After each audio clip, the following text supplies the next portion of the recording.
Here.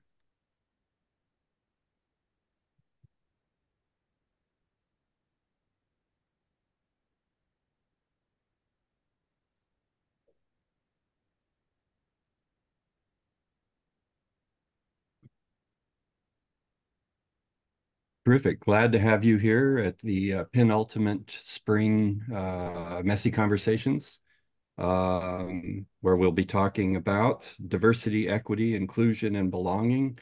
Is it relevant or is it unnecessary? And leading our conversation will be our own Clarence Williams, who has put together a panel of conversationalists, a very impressive panel of conversationalists, P.S. Perkins, Dr. Janae Adams, and our own Stephanie Helms Pickett. As always, we encourage you to remain on mute unless you're called on to join the conversation. That helps a lot. What else? Oh, yes. Next week will be our final messy conversation of the spring quarter. It's going to be led by Rosa Garza Marino, who will be in conversation with one of our faculty, Tanji Vey. And the topic will be the Zapatista movement, Gloria Anzaldúa, and vocabularies of anti-racism. So that should be fantastic. They've spoken to us before about Anzaldúa's work, and that was a wonderful messy. So we look forward to you joining us next week for that. Because it's a Clarence joint. We're going to start with a little music. Asa?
What happened to the bee? What happened to the bee?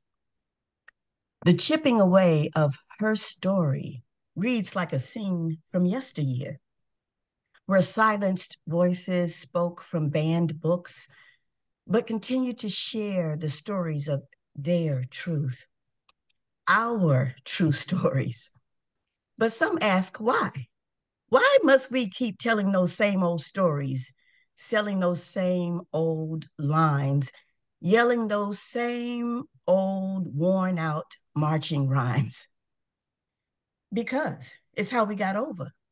Mary, Marcus, Martin, Malcolm, Maya spoke truth in song. Well, it's a new day where we can all play our way. Just leave the past behind. But we are each other's past. Y'all need to tear down these identity walls that divide and separate us. Then who shall we be? We built no walls around you, but you refuse to see. But we don't need ethnic studies and the like. American history is all that matters. Ain't that right? Well, we agree history binds our stories together before 1619 and beyond. Our humanity must right these entrenched wrongs. So, what's the problem now? You insist there's no longer a need for affirmative action, DEI, LGBTQ protections, and the like, while erasing her story that ignores the fight our united nation fought for. Justice, justice, justice for all, not just us, because that's not how we belong. You know what? We noticed you left the B alone when facile forces of power descended on DEI. Is it because you also understand that without belonging, there is no united we stand? While those surrounding us eagerly wait to see what your next new order of educational paradigms will be. One that remembers the small I in humanity, or the capital I that must at all cost forget the we struggle to be. Waiting, whispering, wandering through the halls of knowledge, wondering what's going to happen next. What will become of our nation if B is for some and longing is for others? So we ask our fellow citizens, where is the belonging in that? Thank you. Thank you, P.S. Perkins, for those incredible poetic words. P.S. Perkins is the founder and the CEO of Human Communications Institute, which offers a really unique training experience in DEI. Joining her on our panel today is Dr. Janine Adams, who is currently a DEIB officer at Goodwill Industries. Dr. Adams has spent countless number of years doing this work in many universities across the plains, as we can say. And she spent a lot of time in the area of multicultural student affairs, which I'm anxious to hear more about how that got twisted into DEI as well. And last but certainly not least is our illustrious own Dr. Stephanie Helms Pickett, who joined Antioch in January as our new head of DEIB. She's had also a myriad of experiences in the DEI related fields in several institutions and universities.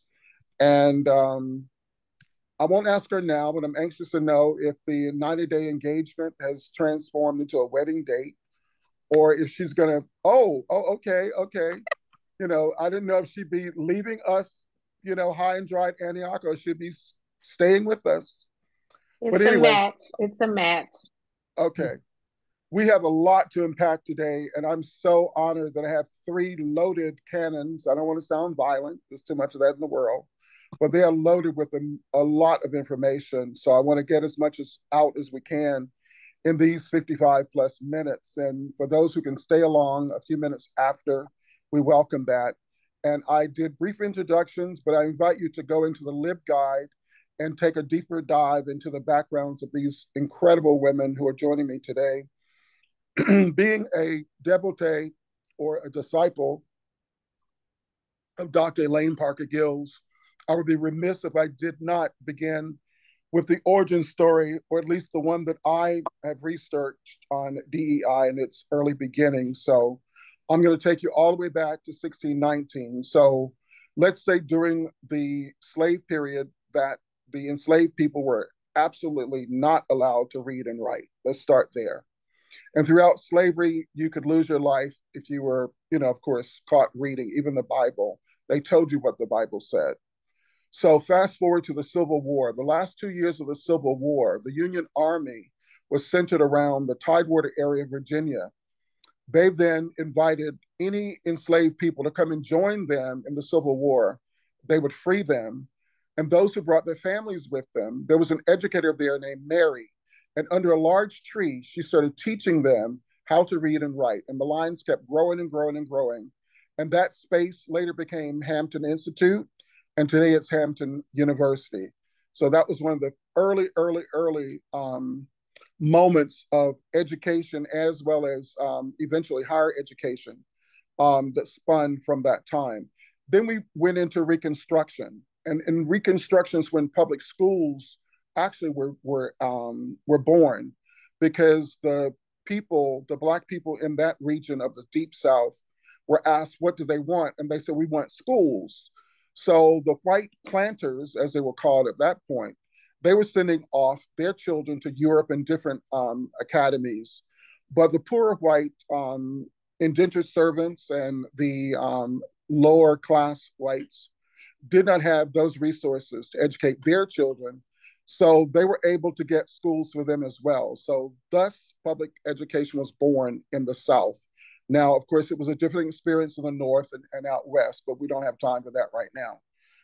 But of course, we know that the Quakers and other faith-based entities were creating small schools. We know that our government had sequestered indigenous people and tried to separate them, their children, from their culture, and they were running schools for them. And so, of course, we move into the civil rights moment. And during the civil rights era, we had our first situation where, as our leadership, Dr. King and others were pleading for more, more, I would say, forays into education that was equal to what the white counterparts were receiving. President Kennedy decided to issue his executive order.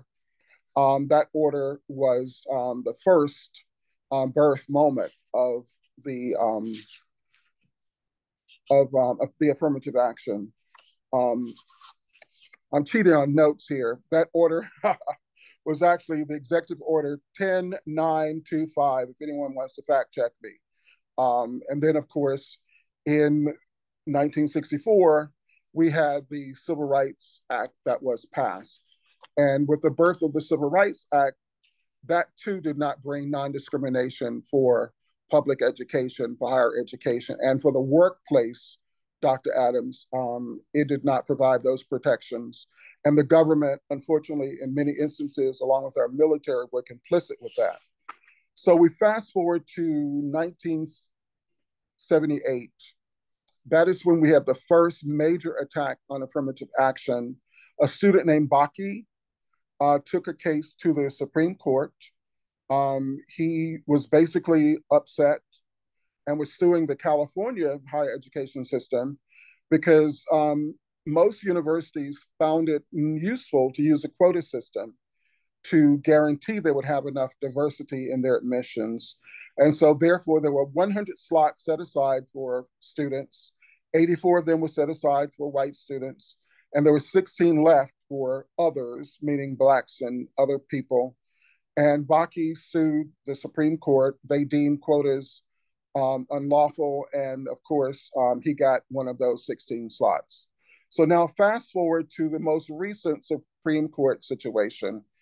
And I'm going to start a little bit before that. And that is the time of the incident of George Floyd, which we all know about because Messy Conversation was born from the George Floyd situation, giving us a safe space to all start to do this anti-racist work. collectively and individually. And during that time, there was a move that said all of a sudden America was woke. And with America being woke all of a sudden, that disturbed a lot of people in conservative arenas. And during that time, there was a couple of professors, scholars, they call themselves. Aya, I hope I'm saying that right, Asa, but Aya Shapiro, who was the dean of law school for constitutional law. He was the dean of the constitutional law department at George Washington University. And he, after making quite a bit of a stir, he left and went to the Manhattan Institute, and he helped to draft a lot of the arguments for the Supreme Court decision that happened in August the 2nd of last year, 2023.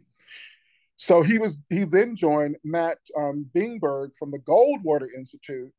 They then got together and they have now distributed through whatever GOP means they've done, and they've sent out this so-called model legislation.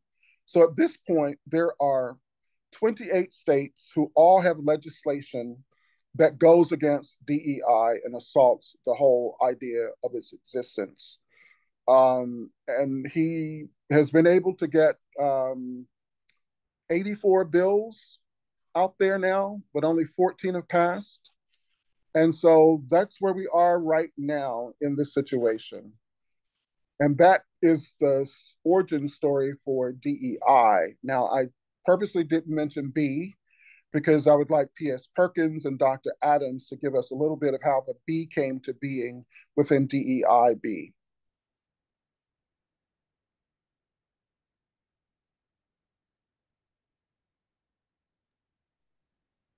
P.S. You're muted, but feel free to begin and I can come Yeah, I was actually going to defer to you on that one. Okay. Go ahead. Well, thank you. It's great to be here. And thank you, Clarence, for giving the history and the origin story behind DEI. When it comes to B, I always say that, let me back up. The B, you started to see the B over the last few years be named, just like you saw the J begin being added as well, depending on the organization or institution. But I always say, as it relates to the B, that we were always, those of us who are doing DEI work or DEIB or EDI, however you're going to arrange the work, as far as that the acronym, the B was always happening. I worked at an institution specializing in multicultural affairs. Our work was rooted in belonging, even though it was also rooted in equity. And so without the B, without the D, E, and I, that's what gets you the B. I think organizations are just naming it now. And even in my role, the B was finally named in my role. But you still see it differ based on organization or institution. But I think it's a way to bring everybody in to that work. I think that's what the possibly the intent for naming the B. But I think if you were truly doing DEI work, regardless if you named the B or not, you were doing that work. I'll add to that, Janae, by saying that I noticed the same proliferation of new names and, how do we entitle this? And I think for those of you that did hear the poem at the very beginning, it was originally named Belonging. And I was working with Dr. Beard and a couple of other people that are in terms of looking at public health liberation, looking at the cigarette issues and problems within our communities through Amplify and Breaking Free and others that are coming together to say, wait, we need to hold up on some areas when we're looking at how DEI is just disappearing and come up with a different type of approach. One of the things that I noticed, and I wanted to just put this list out for you, what is DEI, diversity, equity, inclusion, but now it's also inclusion, diversity, equity, and access, diversity, equity, inclusion, and belonging. diversity, equity, inclusion, and anti-racism, diversity, inclusion, and here's another one, ideas, campus diversity. What is ideas? Ideas is inclusion, diversity, equity, anti-racism, accessibility, social justice. That's the last one that I heard about. And so it's just a constant reframing, trying to stay in front of everything because everyone wants the same thing. As Janae is saying, it comes down to belonging. And for me, it's always come down to communication. How do you communicate belonging in an environment? Because everyone wants that. How do we go about it?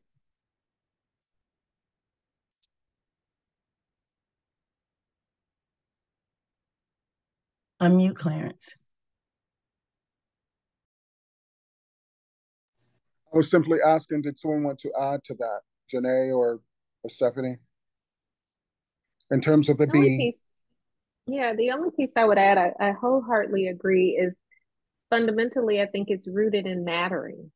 If you don't feel that you matter, then the efforts that are either created or the efforts that should be created, hit that core. So mattering in from the lens that I sit in, mattering for students, mattering for faculty, mattering for staff, mattering for administrators, mattering for alumni as they leave the institution and feel proud to say that they were a part and they still find ways to connect and give back. So I think that theme of mattering, we saw that for students maybe in the 80s in terms of higher ed, but I would suggest that probably in the last few years, particularly Clarence, as you laid it out, when we saw summer 2020, when some institutions weren't doing the work at all, right? And all of a sudden it was like, oh, we should lean into this. And then some had been doing it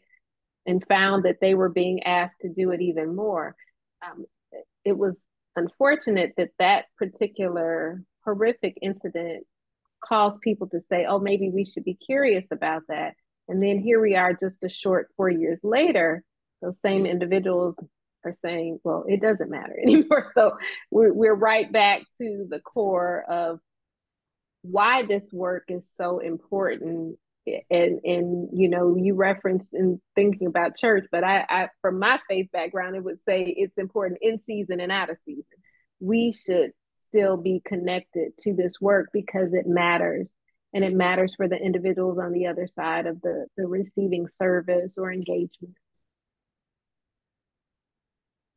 So, given this recent assault and this dismantling of such of DEIB in higher education since the Supreme Court ruling in August, how have you found campuses and your colleagues and other staff folk to be responding? What has been your observation given this time?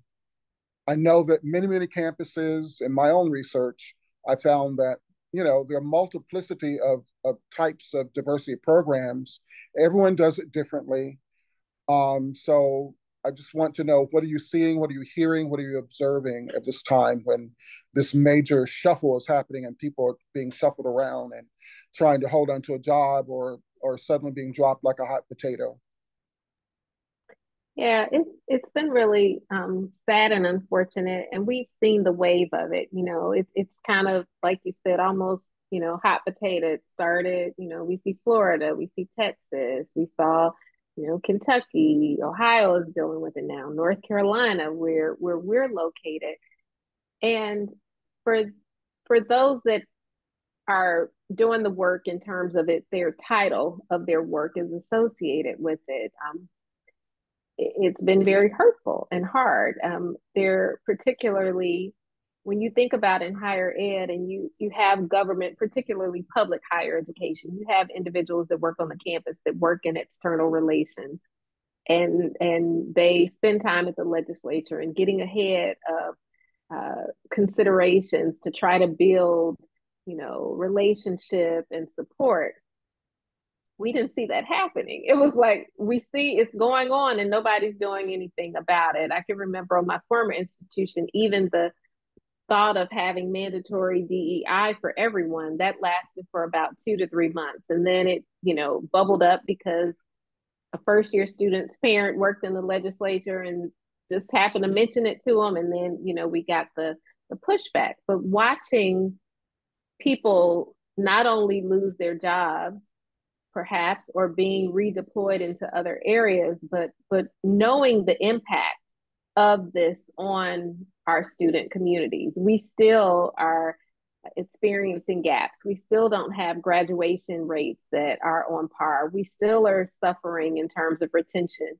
People graduating with debt, not having jobs because they're dealing with bias that happens within organizations, corporations, moving to other graduate programs. I mean, all of those things are very real. So it's not just saying we can eliminate this because things are leveled. We know that is not the case. And so it is hard to look at this, and particularly when we have spaces like where Janae is that are saying we want people to come with a skill set to understand. We know that we have research that says people from diverse backgrounds can come up creatively with the best solutions. I was looking at something this week from Chief, and they pulled some data from Edelman Trust Barometer, and it says 87% of executives believe taking a public stance on a social issue is riskier than staying silent. So we know that this is important, but somehow the data that we have on campuses, what's happening in employment, is not guiding the decisions that are being made on our campus. And so it's very harmful and rather embarrassing, quite frankly. What say you, Janae?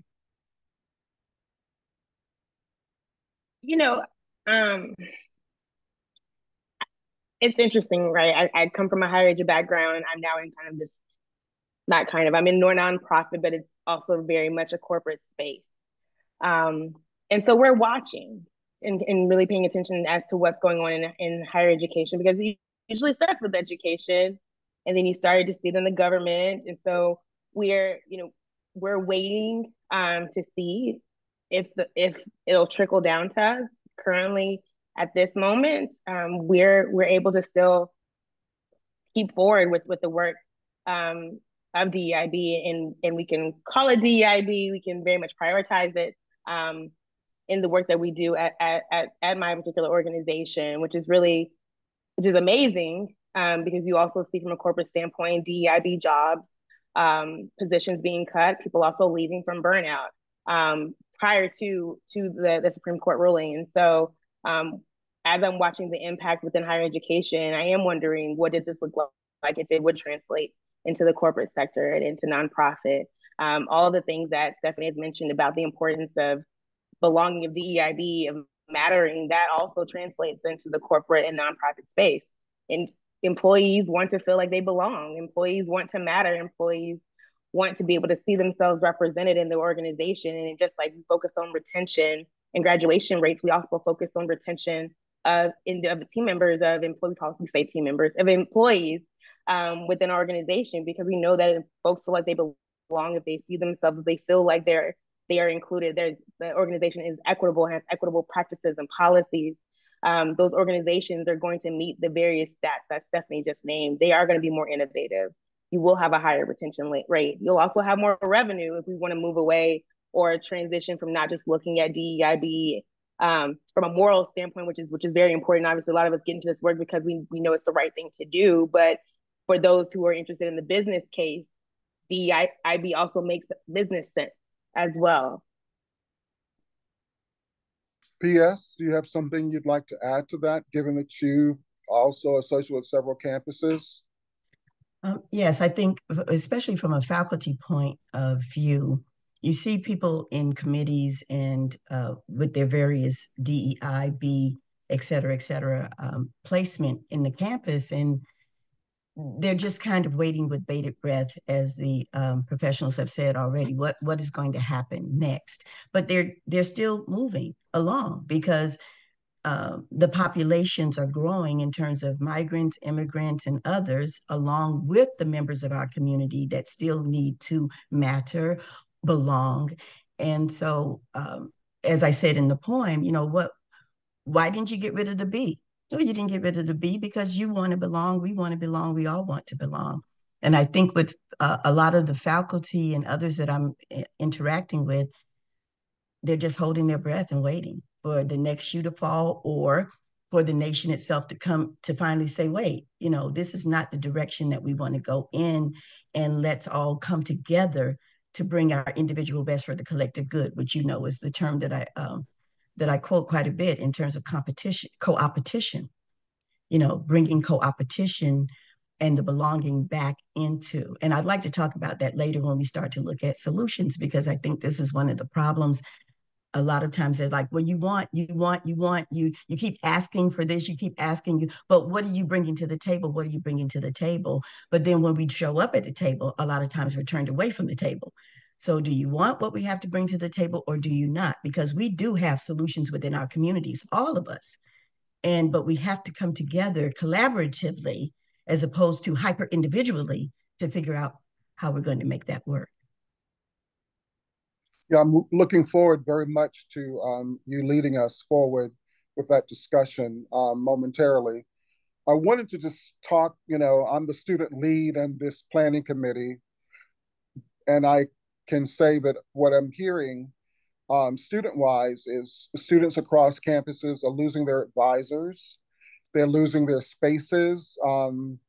Women's studies and gender studies are being kicked out immediately, and LGBTQ centers are being now shut down. And there's just a myriad of situations happening on campuses that's rattling for these students. But what I really am really shocked by is now the attack on staff. The attack on tenure is now on the table. And they are calling it the same group of conservative scholars who put this legislation together for all these states and for the Supreme Court arguments. They now are promoting something called intellectual diversity, which they're going to now tell professors, if you don't teach what we want you to teach, the way we want you to teach it, then you're going to have to, get a reduction in pay and possibly be terminated. What are your feelings about that?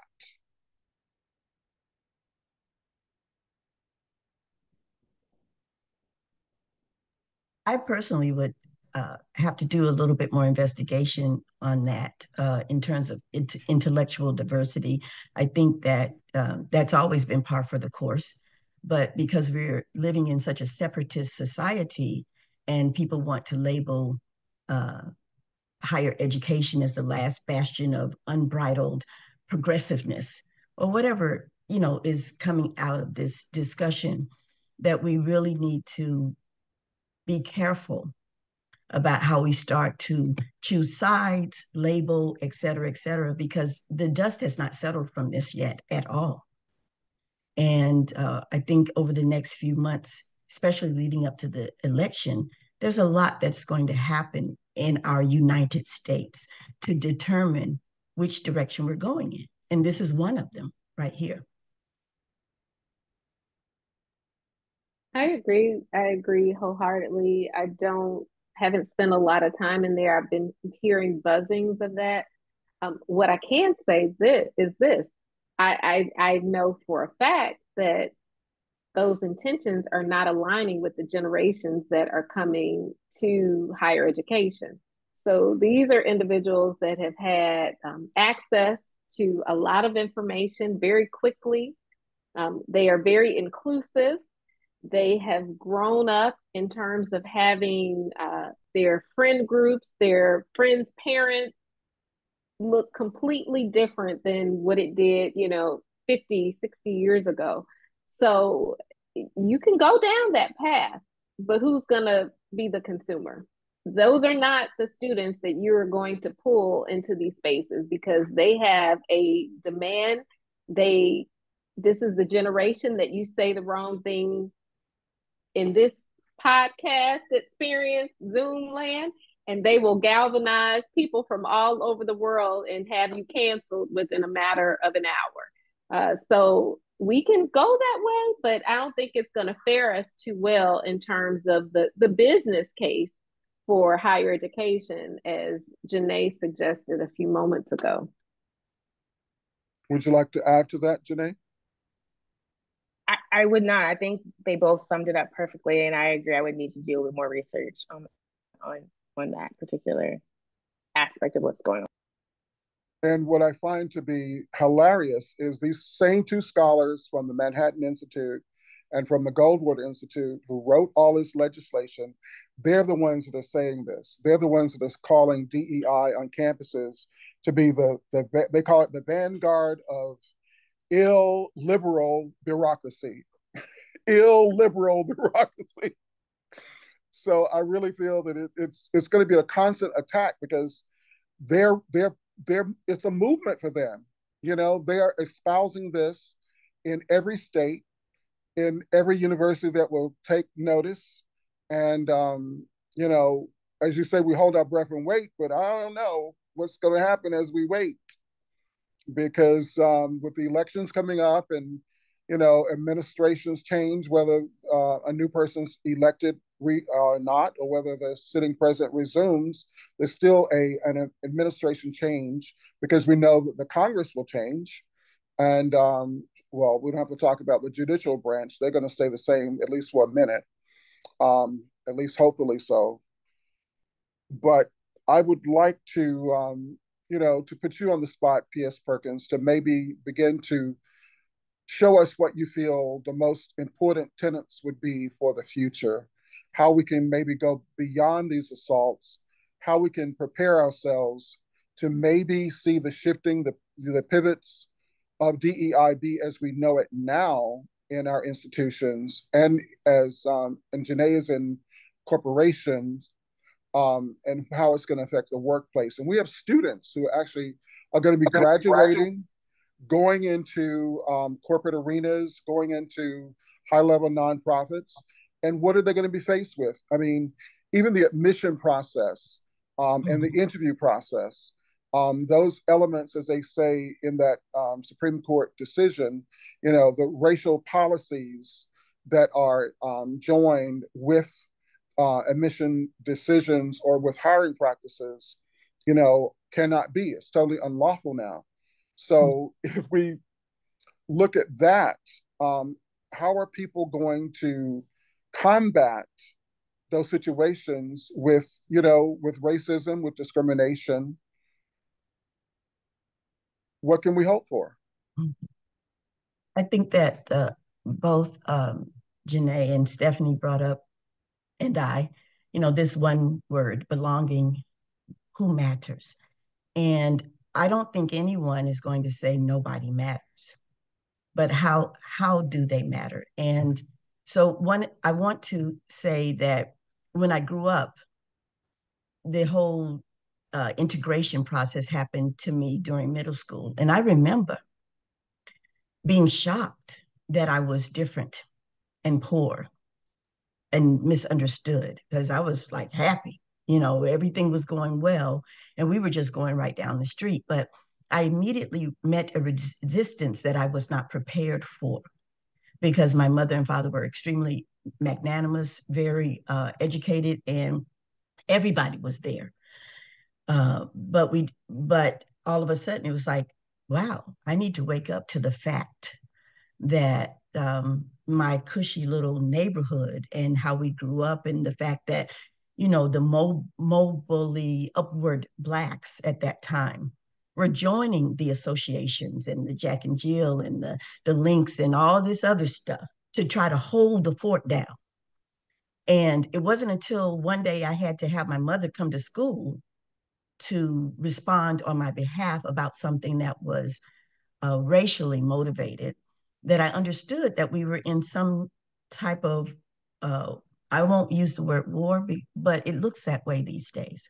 So growing up in that, as I went into communication, I was trying to find a way to get into human resources like my dad was in at IBM. I was trying to find a way to connect with people. I was trying to find a way to always be that person trying to bring peace because I was not the one to join all these associations and everything. And I was pushing back because I was like the good times. I wasn't the Jeffersons. And my mother and dad wanted me to be the Jeffersons, and I was good times. And I was like, no, I'm doing good times. And kind of going back and forth, but I was very outspoken about it. I was like, well, what's going on? Why are we leaving some behind and some going forward? Um, and I'm watching it in my own communities, and that's one of the places I want to get to right now.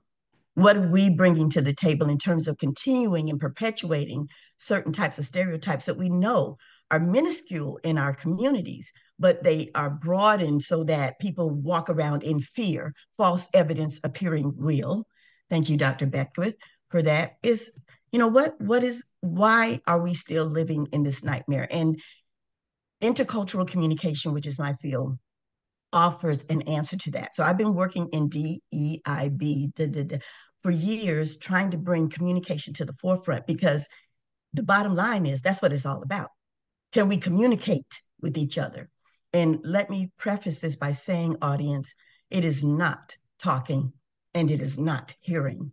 And I think because we miss the evolutionary processes of communicating and listening, because even if you look up the definition for listening, you're going to read to hear, to pay attention, to hear. Well, the deaf don't hear, but they listen. And the speechless do not talk, but they communicate.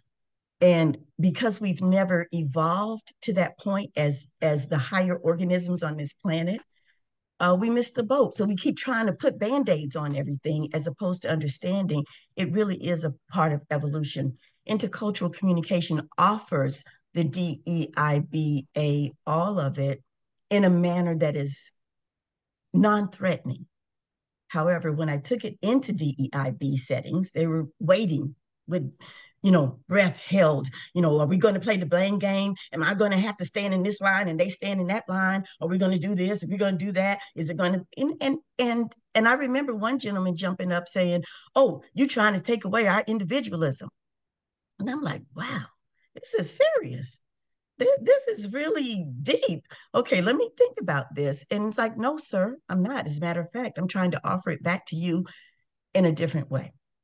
So I don't want to spend, I created a flyer, what I call intercultural communication quotient that I will put in the literary library guide that you all are amassing for this particular one.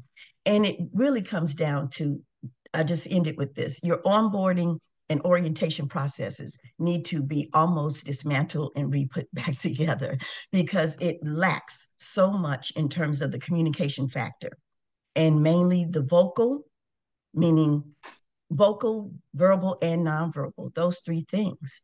See, everybody wants to say, you need to learn the language, learn the language. Learning the language is probably the easy part. I need to learn Spanish. I need to learn Italian. I need to learn Swahili. I need to learn wherever I am. I need to learn to speak the language. I understand that.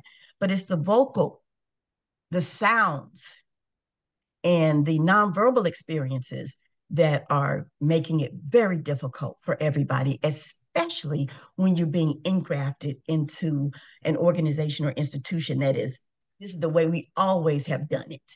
How dare you come in and try to get us to do it differently? And so I think the onboarding and orientations can add these things that people will be more comfortable. And lastly, co-opetition. What is that? Your individual best for the collective good. If we can get everybody to buy into that, internally motivated to see the institution move forward because I'm valued and I belong and I'm heard and I'm not laughed at. And you're not walking around with your nose pinched because I put fish stew in the, in the refrigerator or whatever. It's just a matter of a learning curve, culture specific versus culture general. Okay, let me stop there. Thank you. Well, that said, how can we possibly get these scholars who are fueling this legislation across the country to take that on, to consume those concepts, and to put forth those strategies instead of killing DEI, BA as you put it, in real time. I mean, right now there's still, what is it, 60 some pieces of legislation now out there to finish dismantling. So how can we get to people like those scholars at the Manhattan Institute and the Goldwater Institute who are fueling all of those legislative entities to destroy it all? Well, first they need to let you come and do some panels and stuff there for them. But I do want to say this. There's a difference between assimilation and acculturation, and I'm sure the panelists know that. And the process of assimilation is not working. It's not working anywhere. It never has. And when I say anywhere, I mean anywhere. People don't want to assimilate, but they will acculturate. And I think part of the issue is just to change the mindset of the institution to acculturation versus assimilation. And that is your individual best for the collective good, whatever that looks like. But if it's not for the collective good, then it doesn't belong. But it does need to belong so that we have divergence, like Stephanie talked about, divergent thinking. Creativity happens in divergent thinking. So I think the first step would be, can we kind of move from this assimilationist type of viewpoint of, everybody needs to be the same, the cookie cutter, this is how we do our meetings, this is what we do, as opposed to acculturation. Let's come up with some different ideas of how we can mesh and build this salad together.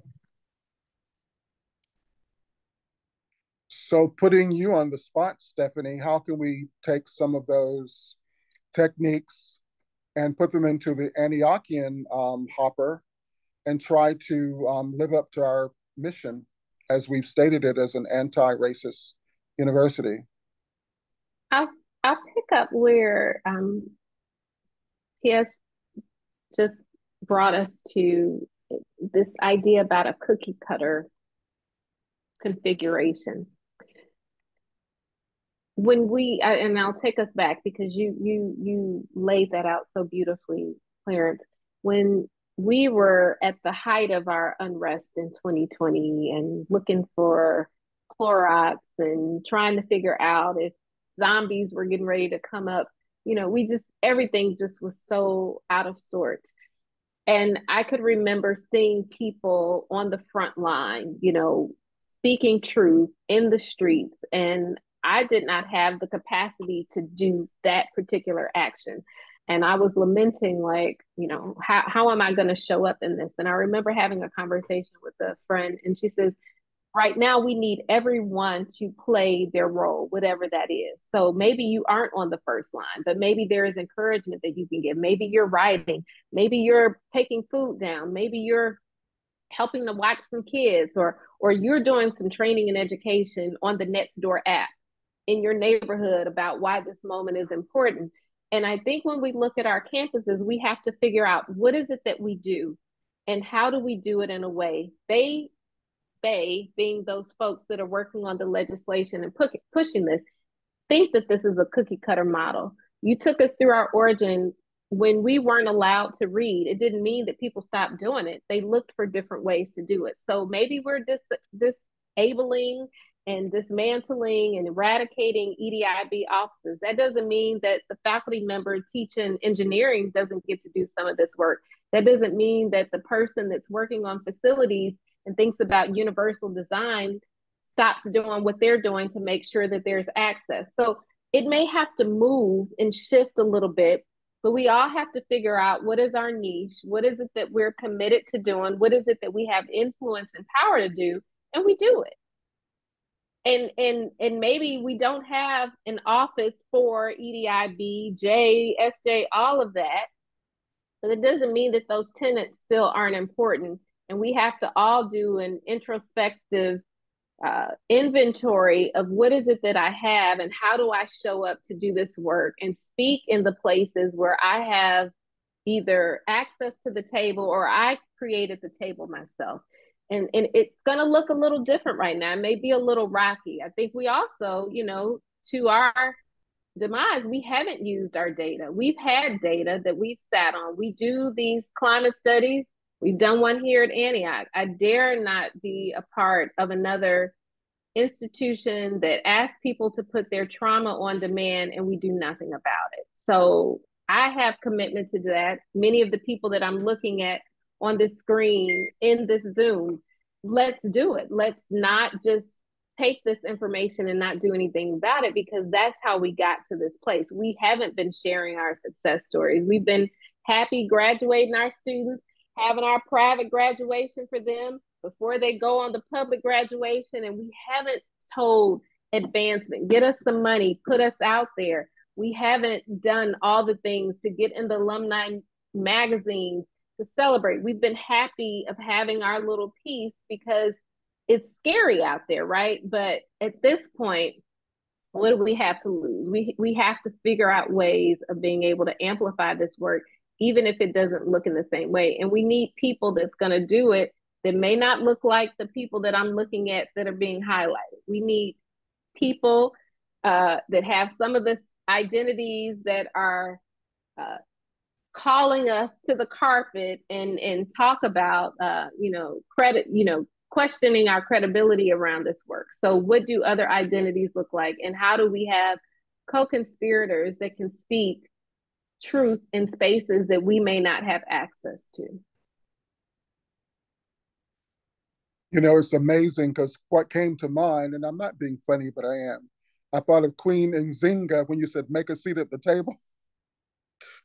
You know what she did to make a seat at the table? Listen, we gotta do what we gotta do. And I believe that there are enough people that are deeply committed to this work, to the outcomes that we know are necessary to engage it. And so everyone has to play the role that they feel comfortable and called to do. Some people are just necessary for holding space. They're the ones that give the embrace. And for Antiochians, that we are not always in the same space. We know how to hold space in a virtual place like this. We can demonstrate that to just about anybody in the country, right? So how do we figure out what is it that I'm called to do and engage it? But to your point about this data that's being unused, speaking of data, recently the president of Spelman was on CNN saying that the DEI assaults have actually helped HBCUs, and that data is 3% to 28% in admissions as well as applications. It is across the board that Black students are now wanting to go to HBCUs because now that is where the welcoming atmosphere is. That is where they can feel like they are in their own skin, in a safe space. So that data is interesting to me as well. As we wrap up, last words, Dr. Adams, Janae, perhaps, would you like to leave us with something? Sure. I was wanted to go back to 2 points that Stephanie made, because I wanted to answer your question about what does it look like, or what is DEIB? How does it evolve? How is it evolving in the workplace? And there were 2 things that Stephanie said that I wrote down. One, it may look different. And then 2, it's not necessarily the person who has the DEIB in their title of their role, right? And so if you translate that to kind of the corporate nonprofit work environment, one thing that we're seeing is that DEIB, so for instance, I fall under HR actually. So you see it in different spaces where it may be its own entity, its own division, its own department, and then you see it where it falls into HR. I do have a team, so I'm not one person, which I'm grateful for, because we know what that can look like at many institutions where it's led by a singular person. And then you're also seeing it where DEIB could be fall under engagement. So we'll talk about employee engagement, employee experience. We're doing the same work. And there's also further discussion about the title itself evolving. And so that's what we may see happen, to Stephanie's point. So I just wanted to highlight what that looks like in the non-student world, where we may see it fall under different functions that we may not be used to seeing it fall under, and may kind of scratch our heads of why is it there. But I think it's organizations and institutions that are doing this work are trying to be creative to make sure that that work is still happening. And then the second point, going back to, it may not be it's not always the person whose title and role says DEI or EDI or however we're going to arrange the letters. In order to really have true transformational change, in order to make sure that DEIB is a part of that fabric and we're not just talking, we're taking that data, we're making data-informed decisions, everyone has to be involved. It's everyone's job. It's everyone's role to really do this work. And so I go back to her example about the engineering person, the facilities person. It really does take a village, not to be cliche and end on a cliche note. But I just wanted to raise that yes, we have these DEIB professionals, these offices, but they're overtaxed many times, right? And so yes, that's their professional and they're paid for that. But to really push the organization or push the institution, everybody has to find their space in that. So that I'll end there.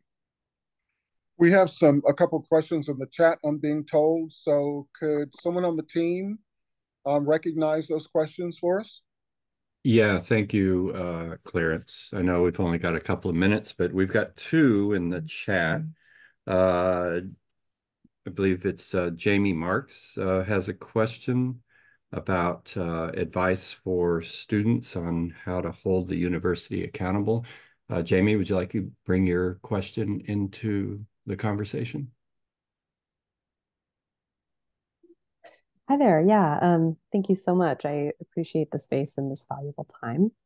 I'm curious about any advice that the speakers here today would have for students who are looking to hold universities accountable for not representing student interests or acting outside of mission. And I'm also curious about like how you think universities should be engaging with students when they bring these issues forward. I had started responding, Jamie, and thank you for the question. And then I also wrote that I would like to hear Dr. Adams on this, because before her most recent appointment, she spent a lot of time working in this capacity. You got some good experience to engage here. Thank you, Stephanie. I'm reading the question. So I'm an internal processor. So if you give me just a second, I was trying to read as you were also saying your question. So if I hear you correctly, just what are some ways that you would advise universities to engage with student activists in a productive way that doesn't leave students behind? Yes. So Stephanie's point, I have a bit of experience. And in that experience, what I will say is I've seen administration engage students in different ways. I think what has been successful at times is bringing students into that conversation, right? So I come from an institution, and I came from an institution where students were very activism was heavy, right? And so they were not afraid to protest. They were also not afraid to write letters. They were also not afraid to go and camp out and stand in front of the admin store and make an appointment. And so where I saw success oftentimes is they built a lot of relationships, and those relationships were not just at times of protest. Those relationships were built from the very beginning, whether it was through different programming, but I think that when they found that they could trust certain administrators and they had those relationships, they were not afraid to then go back and have those conversations and feel heard. I'm not saying that was always a perfect plan, and as you know, students and what matters to different student generations changes and evolves. And so how one group of students may respond to a certain issue, other students are not going to maybe respond in a similar manner. But where I did see success is as I did see students, they were in those meetings, admin asked them to join. I would also encourage admin to not always just tap the students who are your ambassadors, figuratively and literally. So not just the president and the vice president of your organizations, but also tapping into students who may hold no affiliation, work with your identity and cultural centers and other offices in housing and ask, hey, we'd like to talk to other students, because oftentimes those same students who held those leadership roles were pulled in the meetings a lot, and they know a lot, but they don't know everything. And it's important to make sure that you're hearing other students' voices, not just the ones who are always most upfront. But I definitely, I would say, just from advising students, advising university, I think it's just building that relationship from the beginning. Those students kind of come in so that there's more transparent communication. And even when an administrator has to make a decision that isn't well received and is frowned upon, students are understanding because they're able to say, you know what, this is why this is happening. It doesn't mean that I maybe support that. Maybe it's something higher. They're reporting, they obviously report to another governing body. And sometimes even just explaining how an institution works is incredibly helpful for student activists to understand how things happen, because sometimes they just see what's happening in the moment and no one's taking time to explain the inner workings of an organism, of an institution. Incredible. So we're at our hour. We're going to continue on, but for those who have to hop into another class or make it to another meeting, we want to be respectful. David, do you want to give those folk who have to leave some information about next week? Or Yeah. Rosa? Thank you, Clarence. Just real quickly, thank you everybody for being here. If you can come back next week for our final messy conversation for spring, that would be great. Bring a couple of friends. We got room. Join Rosa Garza Marino and Tanji Vey, two esteemed Antioch faculty, as they engage in a conversation on Zapatismo and Gloria Anzaldúa and vocabularies of anti-racism. I promise you it's going to be great. And then we also had a second question. I don't know that the person asking it is still here, but Sol Mendez was asking about differences between patriarchal and matriarchal forms of leadership and advocating for a shift towards something that's more matriarchal. I don't know if Sol, if you're here, you can ask your question. Otherwise, we'll see if anyone of our conversationalists would like to pick that up.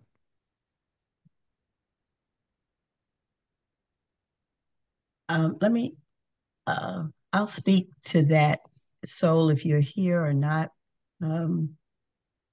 I think that we're all looking for answers, and we know that the nurturing spirit will take us further into where we want to go.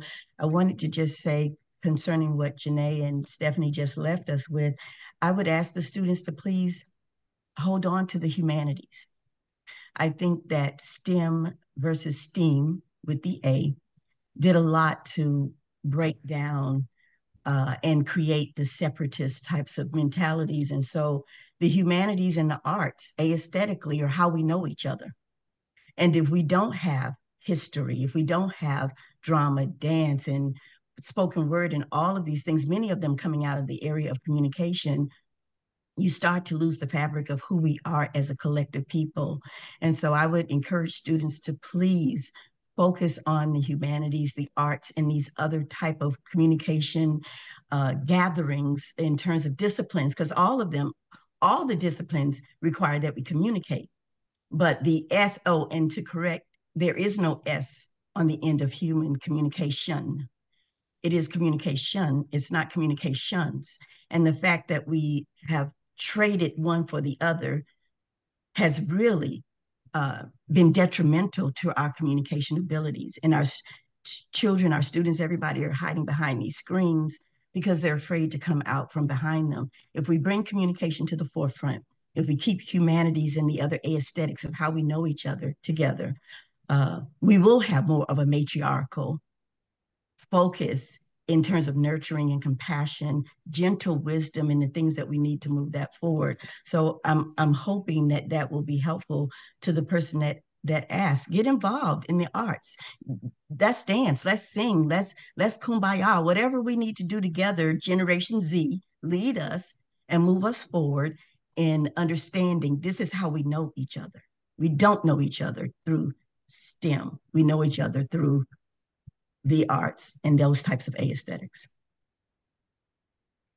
When you were speaking, it made me, or not, you were speaking, I was thinking, but I was reflecting on their question, and I got tickled. Y'all saw Drew Barrymore has been getting a lot of heat recently for when she had our vice president on, and she said we need a mamala. We need mamala in this moment. And so there's been a lot of resistance to that because the stereotypical version of, you know, Black women caring for other people. And so I think there are matriarchal qualities that we all, as PS is suggesting, we all can invoke. And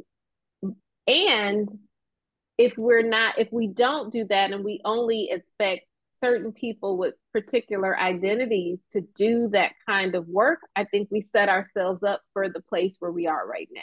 And so we don't get to opt out. We have to figure out where we fit in and do it. We all need to have that aspect of who we are, because otherwise that labor gets centered on one particular or certain individuals, and that's just really hard, in addition to holding those identities and holding that weight and that labor.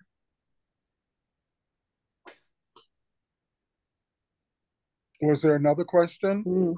Because we're about to get messy since, you know, our panelists have agreed to stay on an extra 10 and 15 minutes. So are there any other questions while I'm still behaving? Hi, Clarence. This is Rosa. I Hi, just Rosa.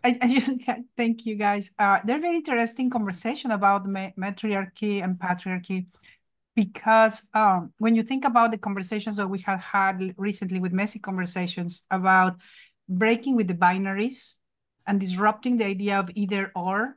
So when you start merging the patriarchal and the matriarchal and consider something more, I wouldn't say trans, because trans has its own domain, but I would say that we need to be open to consider that if we break or question the binary, you are already creating a new option, a new aspect to explore that is no longer what it was, but is something brand new. But I'm just kept thinking about it. It's not a question, it's more like a comment to just keep thinking about the breaking the binary. Of course, along with the humanities, of course.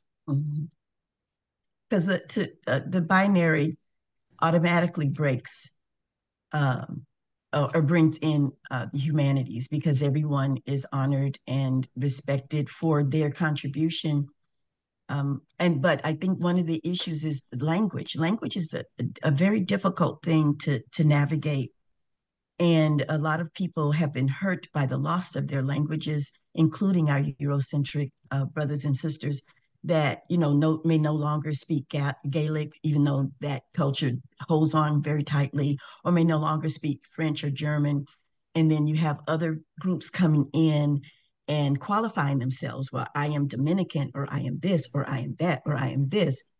And so it seems like the brown and black keep breaking down based on a paradigm of, well, all the rest of us are kind of individual. Well, why aren't you just an individual? Well, because I come from a collective people. My people particularly lost that collectivism, and it's hurt us greatly as a collective. So I think that what you're saying is really true. We have to come up with different ways of speaking this, talking about it, communicating about it, because people already have the buzzwords in their heads. I don't want to hear that word. I don't want to hear that word. That word doesn't work, because immediately it conjures up what it's supposed to do in terms of semantics. And so we have to understand that everybody is living in the world of their own semantics. Everybody, me included. It's about to get messy. Okay, stop. About to get messy. Let's get messy. Thank you. Stephanie, I feel like you want to say something. I don't know what it is. I'm just feeling it. Yeah, I was just tickled by the messiness. Oh, okay. Was David getting ready? David, I channeled David. David's got something wise to say. I always enjoyed that. I don't know about that, but thank you, Stephanie. I am so enjoying this conversation and the places that it's going. Often it seems to me that these conversations end up well, what we need is more training, training, training, training. And it's like, I'm not a dog. I don't need to be trained. And what I hear from each of the conversationalists here is belonging, is relationship, is, conversation. That's the road forward. And so I just want to comment on that and to thank you for that perspective that you brought into our conversation today. I really, really value that. I think the main thing about that, and I know Janae wants to say something too, is that everybody communicates differently.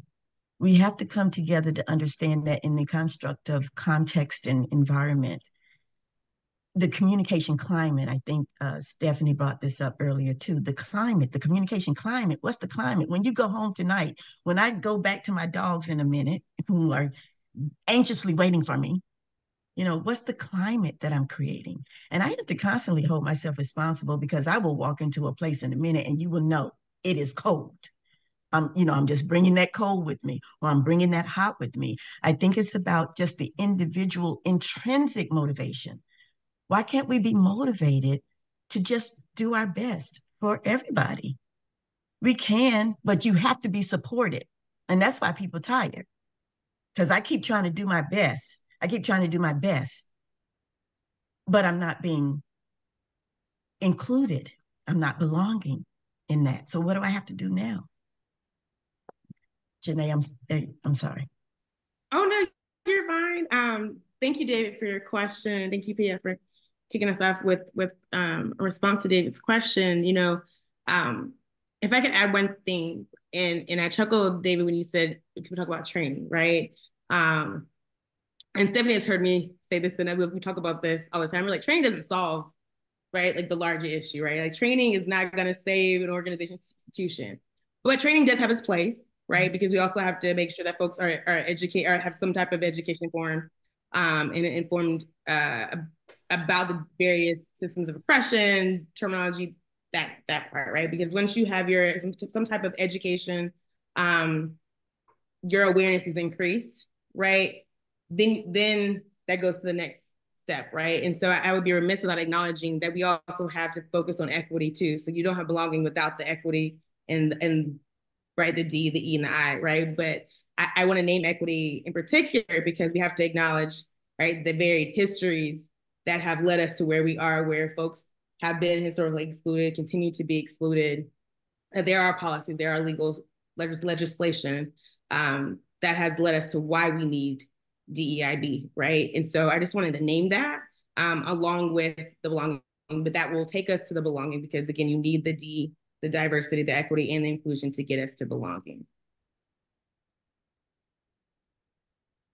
There was recently a big controversy around one of the radio podcast producers. You probably know exactly whose name I'm about to call. D, help me out here, PS. I don't listen to him, but he's African American. He made a very, very public statement saying that the anti-bias training was BS, and that corporations, yes, Charlemagne, the God. Thank you so much, Pia. I had a mental blank there. But yes, he absolutely, as an African American man, I was a little bit stunned. I didn't see the whole interview, but it was a hotbed issue all over social media just a few weeks ago.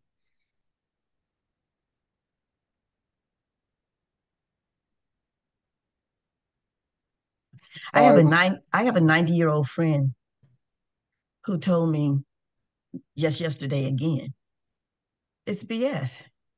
When I started doing DEI years and years and years ago, when we're talking years and years and years ago, they didn't want it and they still don't want it. What are you doing? And I think, again, it's about labels. We can get around the labels when we start to create belonging. You can call it whatever you want to. We all got to work together. So a lot of people thought it was hard for me to do DEI because everybody expected the same thing, to be on guard and to be put on the spot and, to have this historical discussion. what we have to do today? Why do we have to bring what is not relevant today in terms of how we move forward? The past is the past, and yes, it has its place, and it has its place in the present in terms of us not repeating it. But to constantly make it the fodder with which we create DEIB has never worked. And so I've always run into a lot of resistance with that. I am very pro DEIB or anything that deals with inclusion, but I do understand the language that gets in the way with people because they immediately say, oh no, here they go again. Here they go again. Here they go again. A rose by any other name is the same. And like Martin Luther King, I put it in the chat, you can legislate behavior, but you cannot legislate people's hearts. And what needs to happen is a new heart. I think Thank you, PS. We'll be here, and for folks that are a part of Antioch, we're working on, we'll have to have a foundational piece set in terms of understanding so that we know when we say the words, what it means for us as an institution. I do not think that that's the end all be all, right? Not only that, there are so many people at Antioch that have taught this work, that do this work, that know this work. But how do we have a shared grounding, and then how do we build from there? How do you use understanding those concepts to interrogate our practices and our policies and the things that we do in terms of our work? I don't want us to go around and just be able to spit, a definition, scholarly or otherwise, for all of these terms, but how are we using equity to look at what we're doing, how we're doing it? How do we look at the identities that we hold and how we've been socialized, and to create space, make space, start over again, as you all were saying, to envision something where everyone can see themselves a part of it. And our students are calling us to do that, right? We're teaching them these concepts in our classes, and then we, get a little frustrated when we see it show up. It's gonna show up if we're teaching them and they're embodying and they're already doing this work, some of them before they get here. Then how do we engage in holding that critique and trying to imagine what we could do that would be different? But we've got to have some shared foundation, and that may frustrate some people, but I wouldn't dare say that that's the end all be all. What I have seen is people use that information and check back in and look at what they're doing and say, now, how am I doing this? How were people selected for XYZ? How am I aware of the biases that I hold?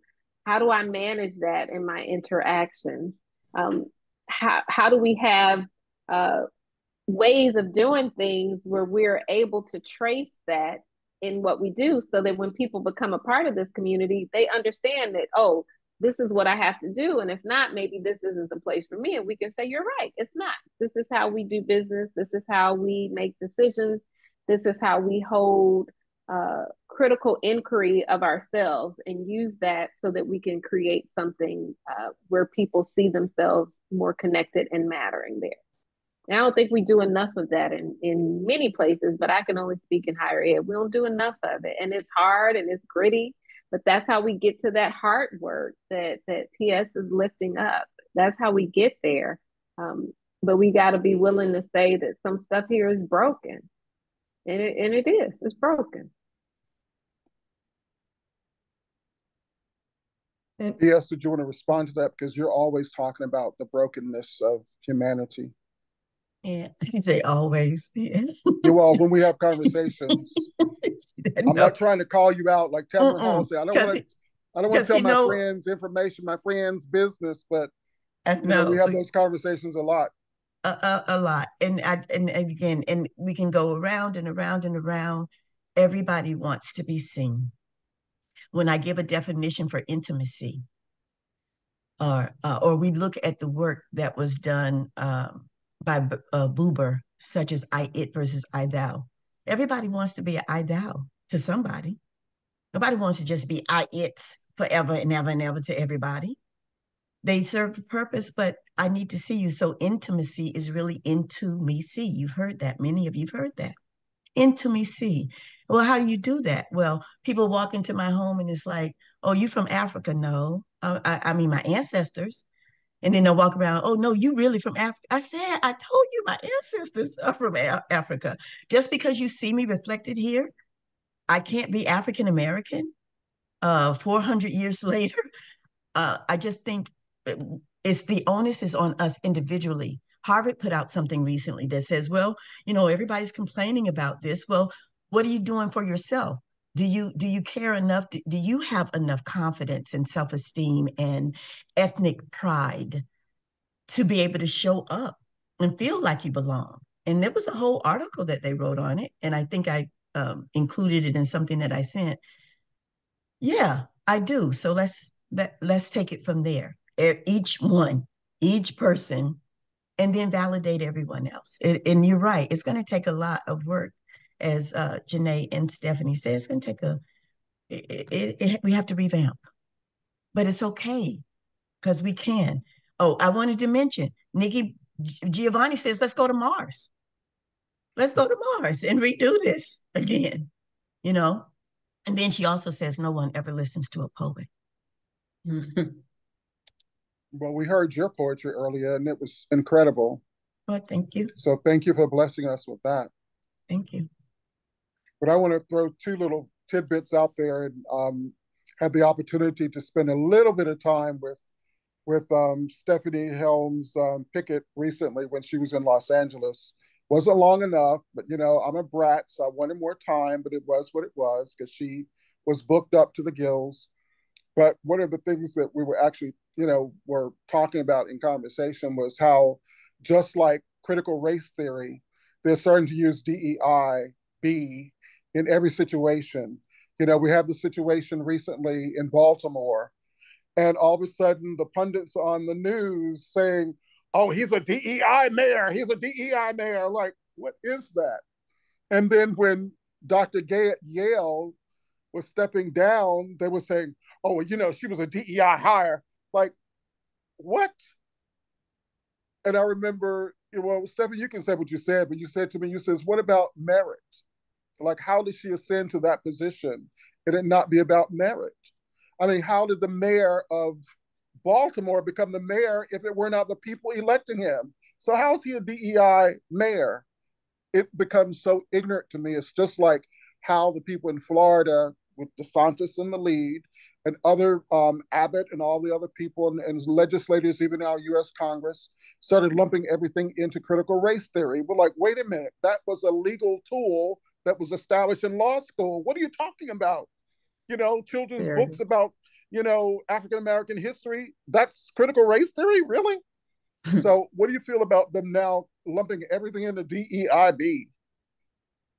Well, Clarence, before we do, I know you may not be able to see it. Forget that we have a question from Pia and one from Jacqueline. So maybe we can go in that order. Proceed. Yeah, I can't see, so I'm relying on you guys. That's okay. Thank you. That's why we're here for you. Thank you. Each other. Hold my hand. Pia? Sorry, I was trying to fix my typo. I think Jacqueline was first.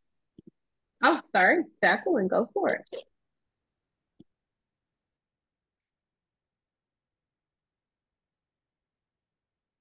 Hi, everybody. I'm sorry. I'm in so many. Wait, where are you? Hi, Pia. Thank you so much. I was listening to everything and listening to the version of PEI and the conversations and the DEIB, and I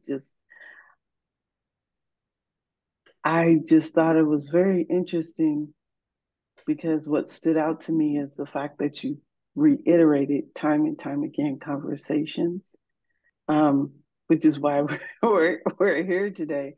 It's like the most important thing. And I think even in the DEI profession, because when I first started in DEI, it was probably about 16, 17 years ago, conversation wasn't a big part of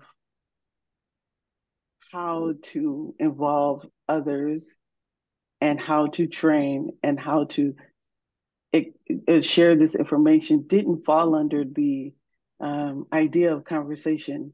And for me, that was a big part of it because I felt strongly that that was the only way to implement a DEI idea. And I just find it very interesting. Just thinking as I think back, most of the time I was involved in conducting conversations and having people come in companies and just having just frank conversations about different things. Because once the labels start, that's where the conversation disappears. That's where the comprehension disappears, because people would have a tendency to concentrate on the label and then want to understand the definition, and then want to only discuss the definition that they've applied to it, not necessarily even the dictionary definition of the label. And so I always found it very interesting trying to educate companies because I worked in HR and HR association that covered the central county of the state.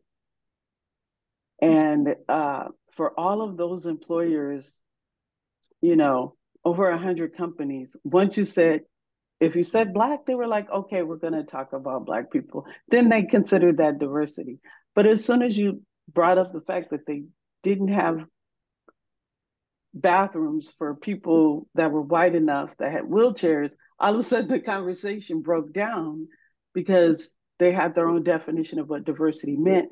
And a white woman in a wheelchair that needs to get into the bathroom and doesn't have enough space to get through the door of the stall, much less the bathroom door, wasn't considered diversity. So I think when we're talking about our campuses, we as students are trying to ask our administration to understand what diversity means and to have that conversation. And I think our administration is looking to our students to push forward what DEI means. And at the same time, there's the gap. And when I, as a student of Antioch that has gone to undergrad and also in the MFA program, I find it that most people come to Antioch for diversity. They come here because that is supposed to be one of our strengths.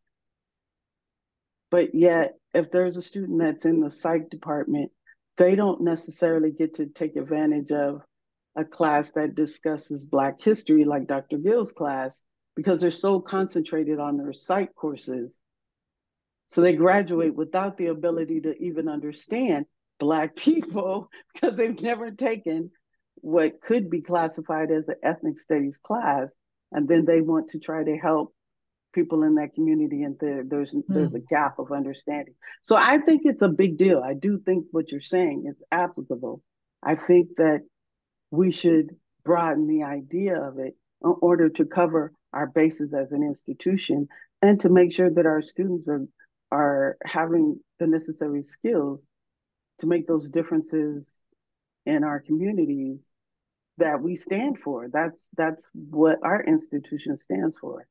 So I know I caught the tail end of the conversation, but I think that's an important statement for us to have, for at least us here at our school. And it's difficult. It's difficult to put forward. It's easy to do. It's just difficult. It's easy to do. Sorry, Clarence. It's easy to do, especially if we have Clarence in the forefront. But it's difficult for people to join on the bandwagon and have an understanding without that vocabulary.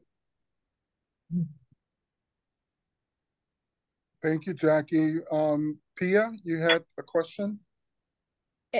I'm so thankful for this conversation, and I think it was leading, and Jacqueline, your comments actually were perfectly positioned before mine, because I think it's leading right to that place of conversation and immersion.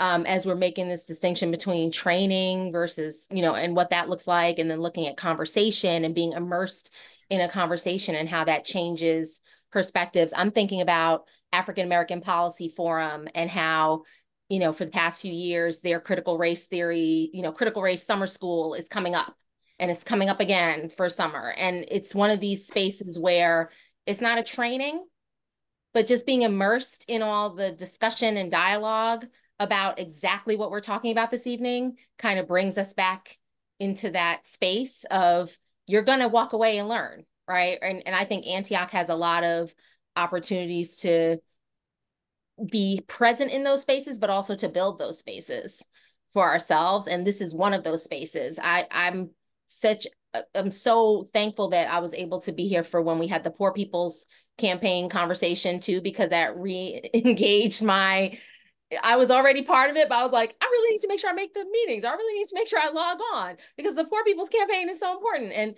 one thing that I think is interesting about the comment that you made, Clarence, about like where the language, what happens when, some of the terms and the language that is really created by historically marginalized groups and then co-opted and appropriated and taken and used as a weapon, that's very intentional. There are places that have $900 million endowments that are sending out pamphlets into the community. This is something I learned personally, living in a community that seemingly is not, that's seemingly politically or racially similar. I all of a sudden started getting these pamphlets from a Hillsdale college. I had never heard of this before. My neighbors were getting them, folks were getting them. I didn't even know. I was like, what is this? And then looking at it, and all of a sudden the titles would be like, why critical race theory is ruining our future. Why EDIB is something we all need to be afraid of. So I started looking into it and trying to figure out, well, where is this coming from?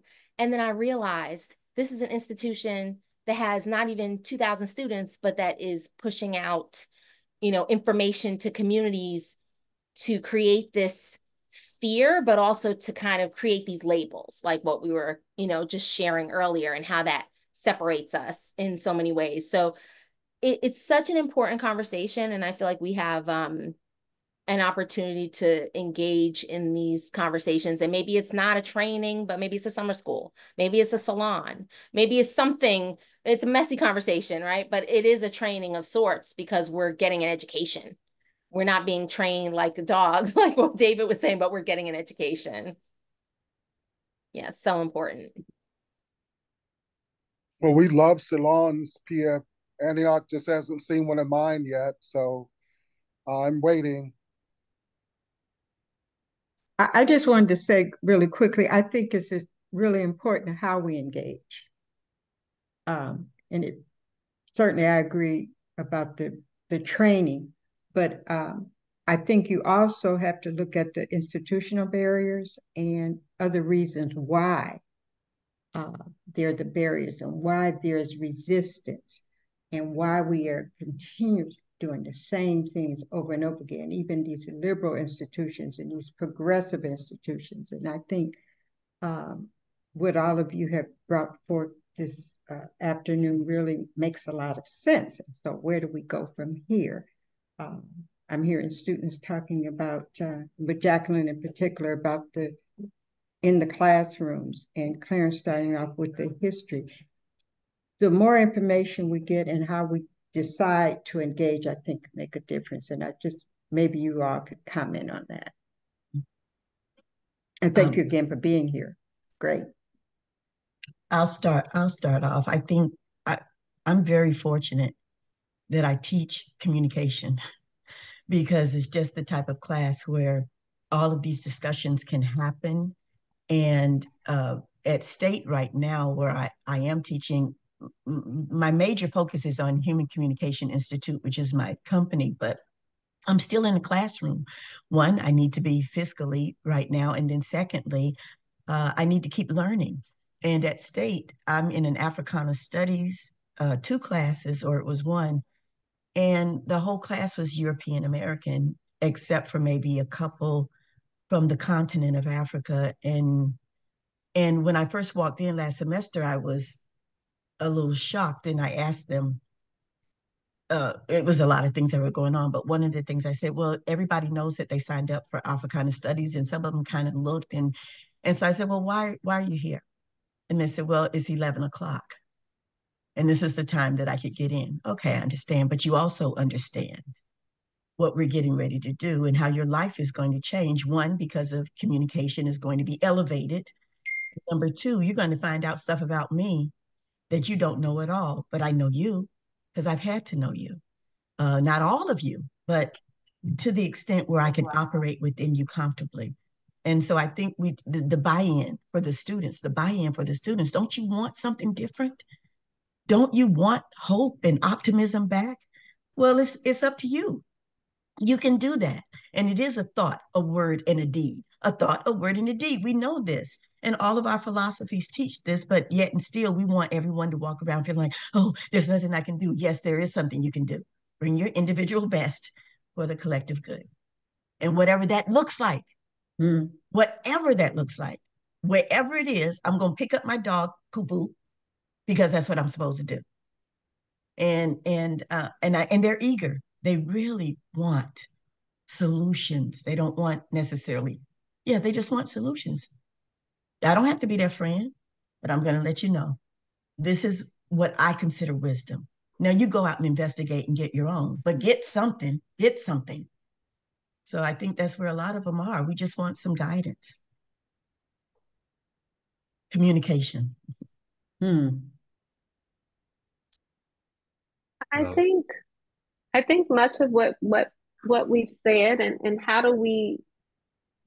what is the decision that we make from sitting and sharing the space here tonight, right? So we've had good conversation, we've had overview, we've had resources shared, we had the messiness that came after some people had to drop and go to class. So what do we do from this point? Like, what is the action step that each of us have? And me sitting in a place of doing this work, quote unquote, full time for ENEAC, I'm not doing it by myself, right? And even here, I'm sitting, one thing that's resonating with me, like, how do I continue to help in the places where I am to not look at resistance, but be curious about inquiry that presents itself to us? How before I get defensive, before other people get defensive, how do we sit with it and just think about it and resonate with it and wrestle with it if we must, so that we get to a good place. So I hope that if Clarence was to bring us back, even 6 months from now, we're able to say something that we did as a result of this conversation, in addition to maybe what we're doing. And maybe there's something we need to let go of that's not serving us, and we need to put our attention into the places where it's really needed differently, right? And I just invite all of us to maybe engage in that practice and hold what is it that we can do differently or more of, or maybe less of here, and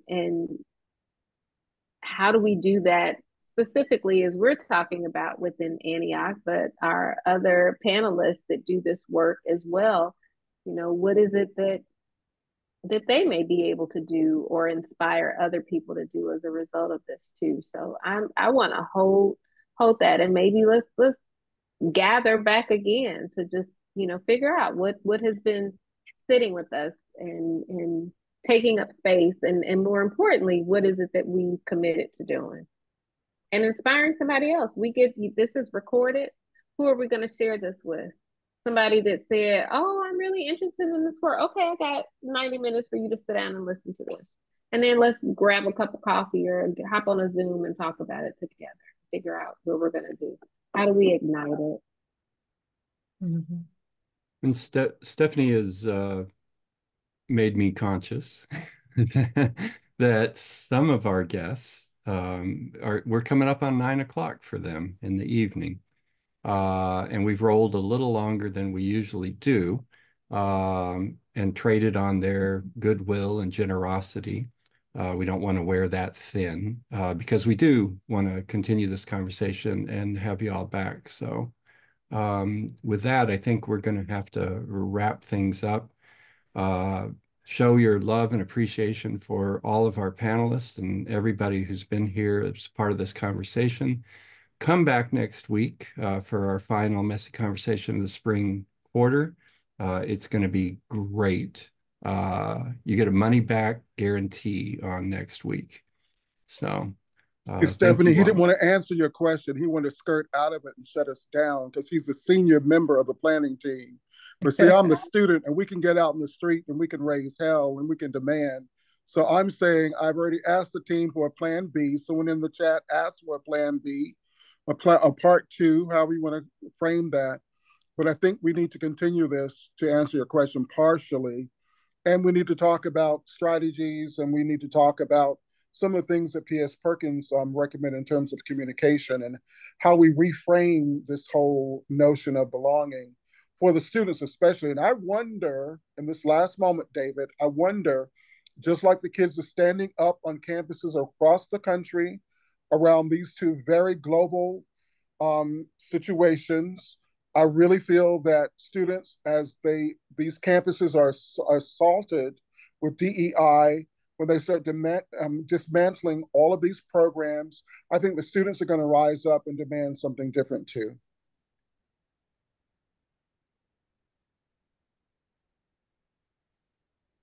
So that said, thank you, panel, so much. I know I owe a few people a few pints of blood. I don't have much left. But thank you all for joining, and we'll be in touch. I'll be begging for a part two and a part three. And originally, Dr. Adams, just so you know, we started these conversations months ago, and we were going to do it, frame it around the whole corporate situation after the Supreme Court.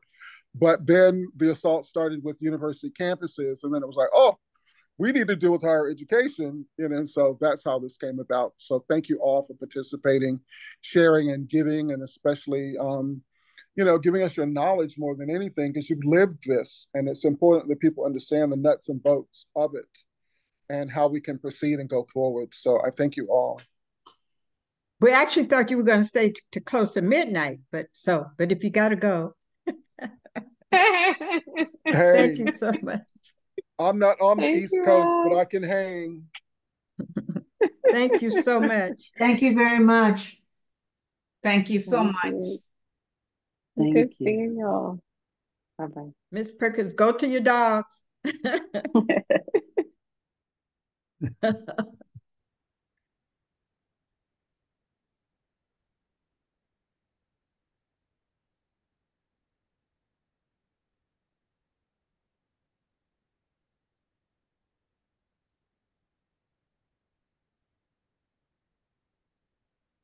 Okay, then. Wow, Clarence. Thank you. Nicely done. That was great. Hey, Nabi, we missed you earlier. I was here.